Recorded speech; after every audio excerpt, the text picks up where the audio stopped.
We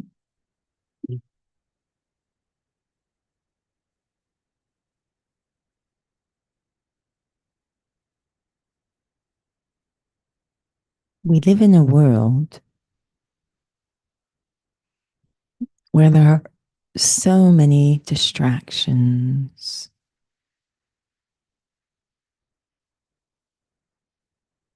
so many places my mind can wander.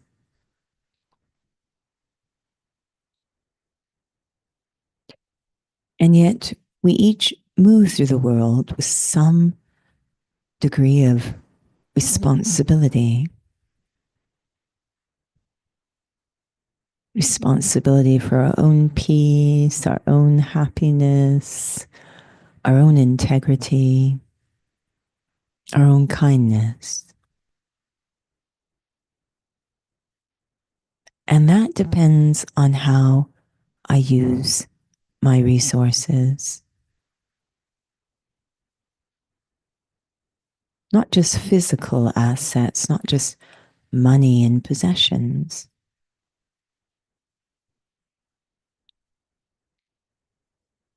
but the deepest resources. How I use my time and thoughts, attitude, vision, feelings.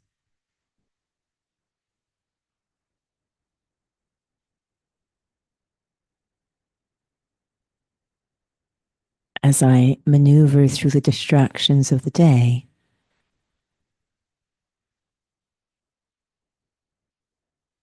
my priority is allowing purity to guide how I use my resources.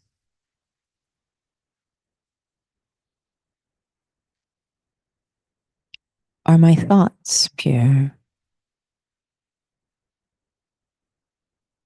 My attitude, my vision, my feelings?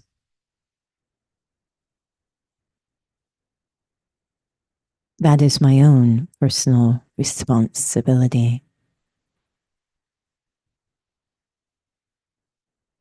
And that is the secret behind peace and happiness.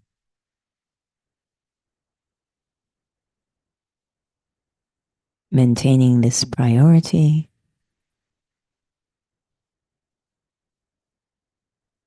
of allowing purity to guide how I use all my resources, from the physical to the most subtle,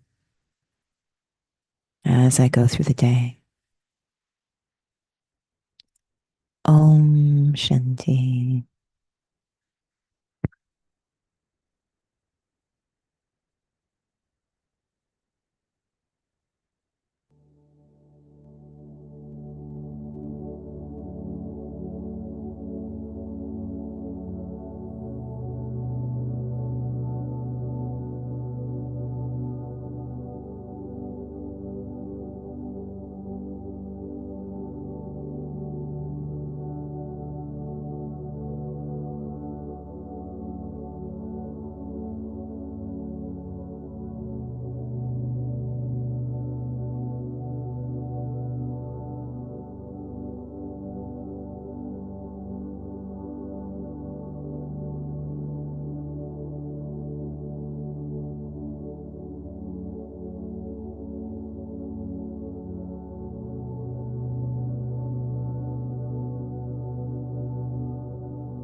Shanti, and welcome to Interview with a Raj Yogi.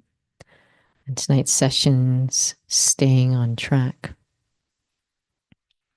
And actually, I was thinking about a completely different topic with some similar questions, but it was about myth busting, was what I actually was thinking of. And we had a question that came up over the weekend from one of the students. And she was saying, what happens if you react, you make a mistake? Shouldn't I feel bad about it? So that's why we're thinking about staying on track and perhaps maybe certain myths in spirituality. And so perhaps before we go to that question, for those who've joined for the first time, if you want to share a little bit about staying on track of what?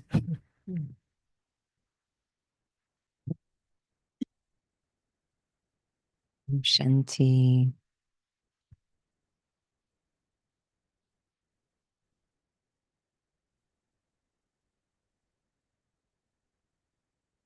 When I think about staying on track with respect to Raj Yoga or any endeavor, going to school, anything, um, ideally there's an objective, a reason why I'm doing this. And hopefully that reason why lines up with something that's very healthy for the self, very, very useful, that will move one closer to, in this case, their own peace and happiness. But there's a reason why I'm doing this, that objective. And then I also have a method. So staying on track actually involves two parts that I continually am, revising that why. And sometimes the why can change in one's life, or perhaps it can be articulated more clearly. But that why is very important, and to focus on that why. Some do a vision map or whatever. So that's one thing about staying on track. But the other is to stick with the method and to ensure the method actually leads to the objective. There's a lot of places this can fall apart. Maybe I can't articulate the objective quite right. Maybe I've picked a method that actually doesn't lead to the objective. So getting all that straight is really important. But once I do, to really be loyal to that, to the why I'm doing it and the how I'm going to get there. So that's very central to, I think, any study actually, but definitely Raj Yoga. Do you find that when it comes to staying with the aim or the purpose, that it's more challenging when it comes to spirituality, or is that a biased perspective? One way that we can describe our state as we come into a spiritual path, and it's going to sound a little extreme, but we have a very addictive nature, deep habits, even just habituated thinking patterns. So those can keep interfering, but it may not be so obvious that they're interfering because this is all very invisible and incognito and subtle. It's pretty obvious, if it's something physical and gross, we're used to that. But because this is all subtle, I may not be fully aware of what is interfering. One of the classic examples that we use is, someone could be genuinely interested in pursuing spirituality, but then this idea that I don't have time. We have lots of time during the day, and we use that time according to what we perceive to be important or what our habits push us to do. So I need to kind of be clear. Do I not have enough time because the resistance is obstructing things, or I genuinely don't have enough time. So, and the second one we question because we always make time for things super important to us. So, these illusions, these habits, these addictions can really interfere in ways that look extremely convincing. So perhaps then going back to this question that one of the souls had, I'm trying to stay on track, but then I suddenly lose track and I react. And should I? I'm dwelling on it, she was sharing. And is that okay? I always liked this saying. I don't think it's specific to Raj Yoga, but it certainly comes up a lot in using everything in a worthwhile way. So, can I use things that appear to be taking me off track? Can I use them to actually fuel my staying on track? So, learning how to, in this example, use mistakes in a worthwhile way, actually use it to move me towards my objective. And of course, the obvious way is it helps me to understand something about myself. So, it can deepen my understanding. um, that obviously assumes that I'm in a place where I can use it that way. So we're back to those addictions and habits. We're actually addicted or habituated to feeling bad when we make a mistake. I remember Daddy Genki was one of the senior sisters in the organization. Um, she used to talk about how we just have the habit of sorrow. It's like a reflex reaction, whether or not it's, to stop and question or to, to be intentional and awake and see that doesn't need to, it's just literally we're used to responding to that particular situation, a mistake in that way. So it does require that I'm really paying attention, but that mistake could actually be extremely useful to keeping me on track. I could learn, it could even give me a shortcut. It could save me a lot of time if I can learn something about myself in that moment. Can you share what you mean by a shortcut? I'm sure everyone hears shortcut. We all want shortcuts. Again, referencing Daddy Genki, she used to say, where there's realization, there's transformation.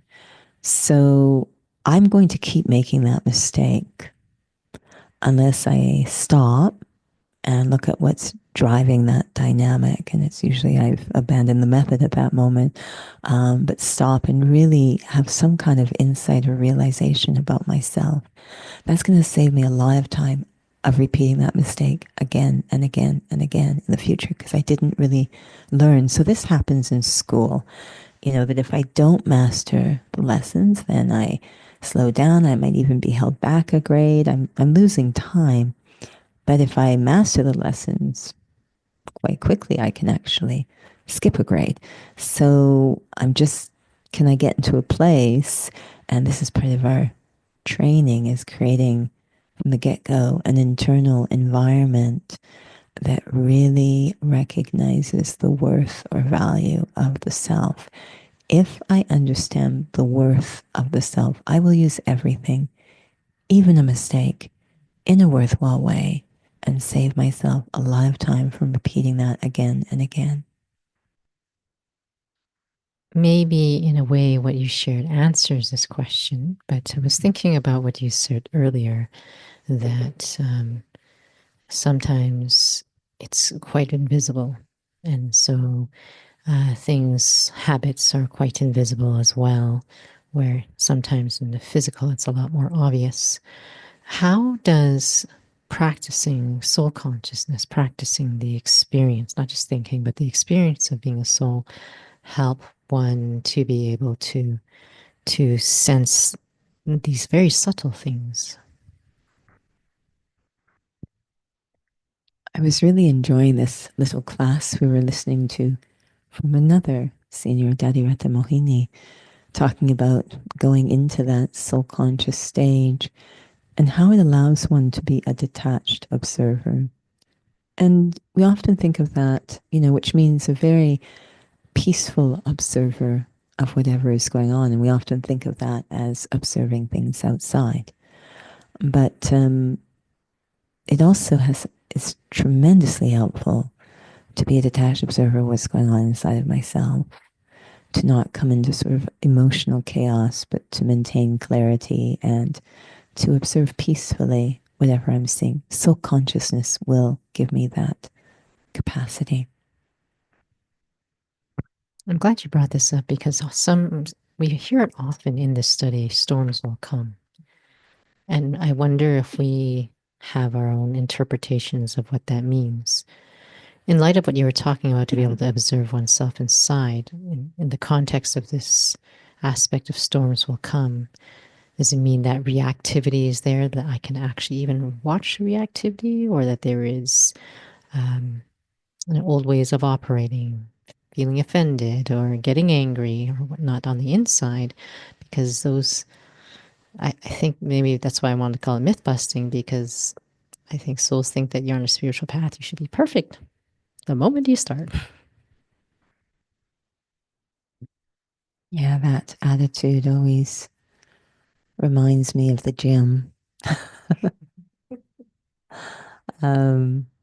So there's I've shared before, that perception, the facility I work at, when it first started, it's not the case now, but when it first started, it was opened by a very elite athlete. It attracted athletic people, and there was the understanding in the city that you get in shape in order to go there. You don't go there to get in shape. You need to be in shape before you get there. And that was certainly, I dropped in once, and that was certainly my experience. You need to be in shape.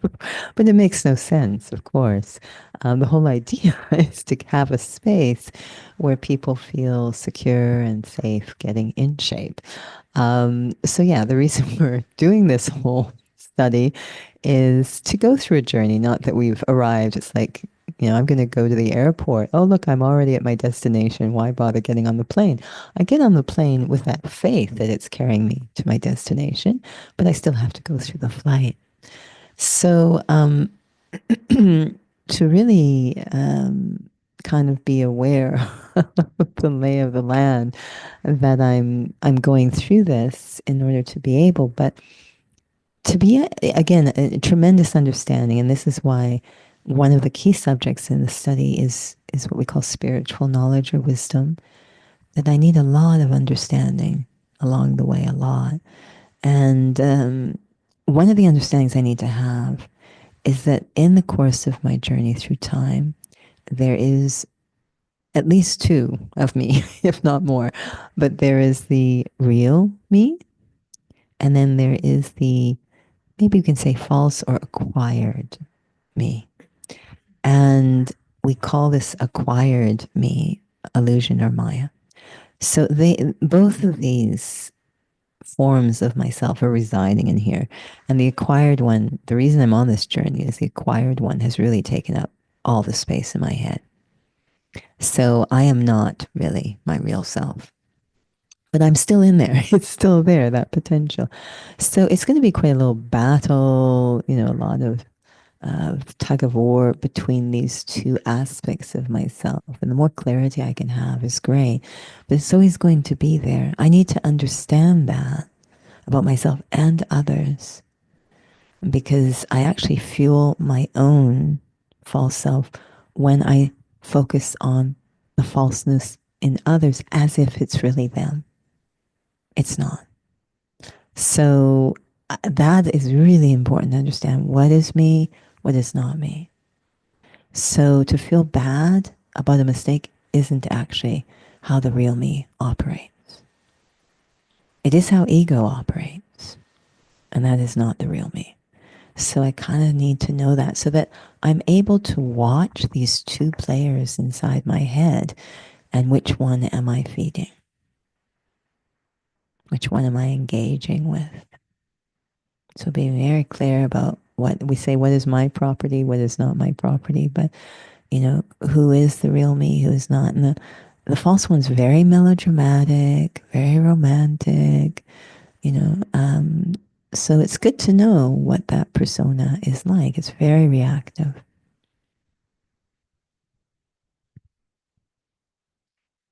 This aspect of understanding, I do wonder if, however many souls are listening, or if we were to be standing in front of a room and there's 1,000, you say a word and it sounds like everyone could have their own experience or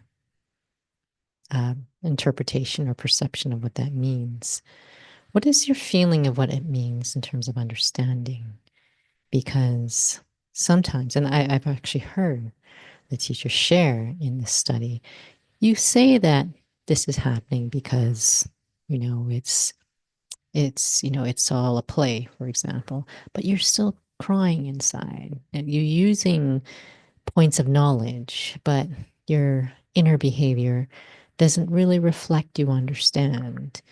So that always stayed with me in terms of what does understanding look like for you, and what does it feel like for you? What is it a feeling? Is it a realization constantly? Is it a thought process? What does that look like inside for you in terms of signs that I'm actually on the right track of actually understanding, and it's not just something I parrot in my head, but nothing is really changing in terms of how I feel about what's going on inside or the outside.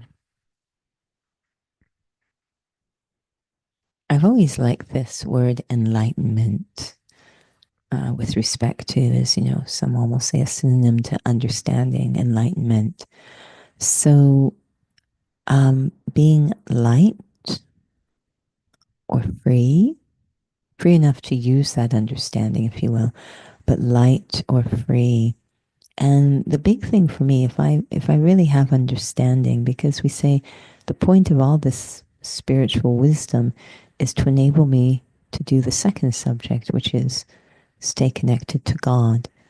So freedom, they say the truth will set you free, but freedom is a sign I've understood that I am free enough to be able to stay on track, to be able to remember God, that other things don't come, usually petty things don't come in between. That to me is a sign of understanding, very light, very free enough to stay with the point.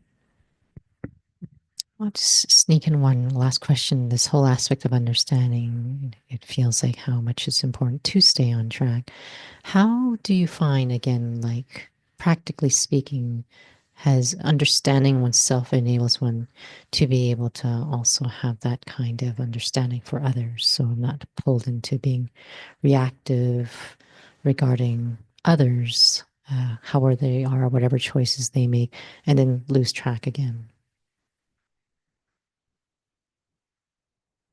When we look at the surface, for example, the physical body, if you're looking right now at these two bodies, you'll probably notice the difference between them. So it creates separation when we look on the surface. And I say, oh, well, you were from a different culture, you have very different things going on. And that we call understanding, being understanding towards someone, to respect uh, almost the physical experiences they've had in this birth. And it's a very nice thing to do. But I think there's a deeper understanding, which actually doesn't notice the differences, but looks at what we have in common. And the things we have in common, every single being on this planet, is that we forgot we were spiritual beings.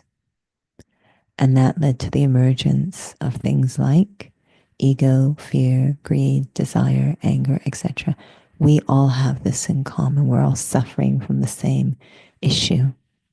And that can actually unite us, allow us to be more understanding, more accepting, more humble, if you will, around others. If someone seems to be reacting or whatever, I can understand what they're going through because in a sense, yeah, when my ego feels threatened or I'm afraid, or it's amazing. Tired, yeah. So we're actually very similar under the skin. And I find that a very beautiful thought. Um, so many of the questions that come up with Raj Yoga has to do with relationships. And this idea that if I can straighten out the most important relationship, which is the one with the self, the relationship with God will definitely change, but also very nice, the relationship with others will also change. And that journey of figuring out, so now mistakes are great because the odds are others have made that mistake too.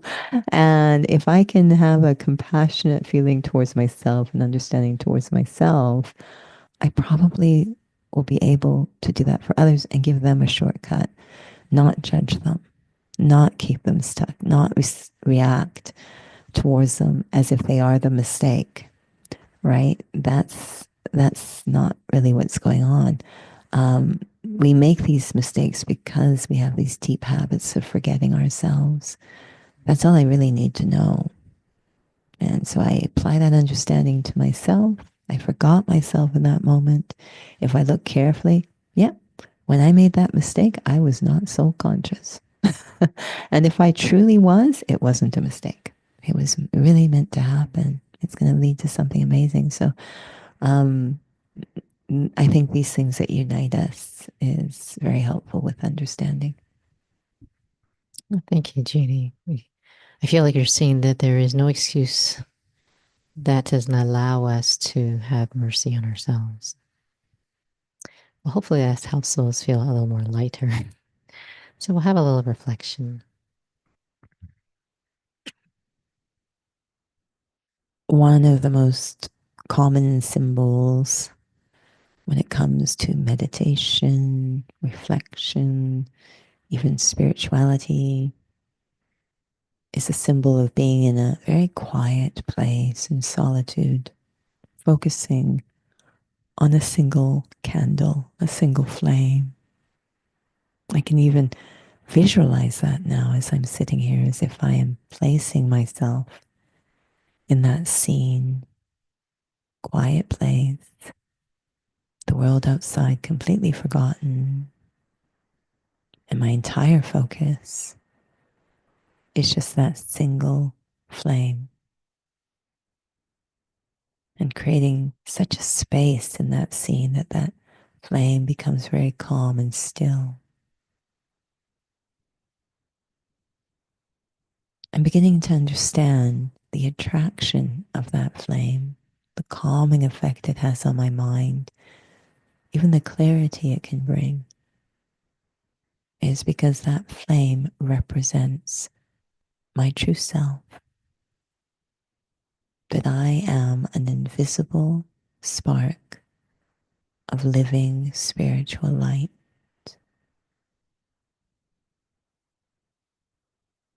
And when I'm in that very stable place, very protected state, I'm calm, I'm clear, I'm even creative, self creative, not self destructive, self creative.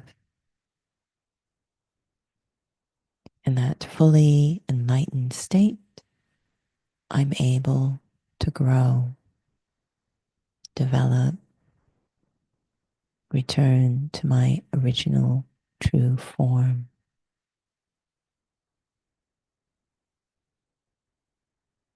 This is the beginning of the journey, what I always want to keep on track is who and what I am, not this body, but this imperishable spark of life. My true nature, peaceful, calm, clear, creative, and of course, kind. Om Shanti.